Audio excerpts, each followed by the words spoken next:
numesc Magariada, am 12 ani, locuiesc în comuna Tohatin, școala Gimnaziu Viorel Găină numărul 74, țara Republica Moldova. De George Coșbuc. În vadul repede pe scorp și în buie dau în cale, iar plopii umedul amur doinesc eterna jale. Pe malul apei se împletesc cărări ce duc la moară, acolo, mamă, te zăresc pe tine într-o căscioară. Tu torci, pe vatră veche ard, pucnind din vreme în vreme, trei vrească rupte dintr-un gard, iar flacăra lor geme, clipind abia din când în când, cu o stingere bătaie, lumini cu umbre mestecând, prin colțuri de odaie. Cu tine două fete stau și dor că rând cu tine, sunt întâncănit și tată n-am, și George nu mai vine. Un bas cu pașnuri și cu zmei începe acum o fată, tu taci și asculți povestea ei. Și stai îngândurată, și firul tău se rupe des, căci gânduri te vrământă, spui șoapte fără de înțeles și ochii tăi stau țintă.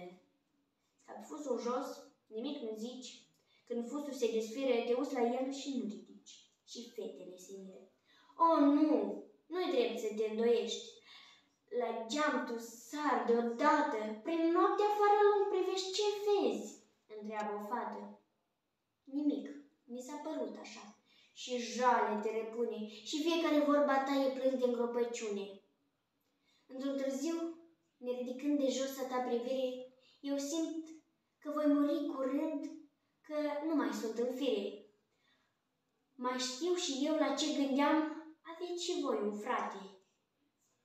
Mi s-a părut că aud la geam cu degetul lui bate, dar n-a fost el. Să-l văd venind, aș mai trăi o viață. E dus și voi muri dorind să-l văd odată în față. Așa vrea poate Dumnezeu, așa mi-i datul sorții, să n-am eu pe băiatul meu la capul în ceasul morții.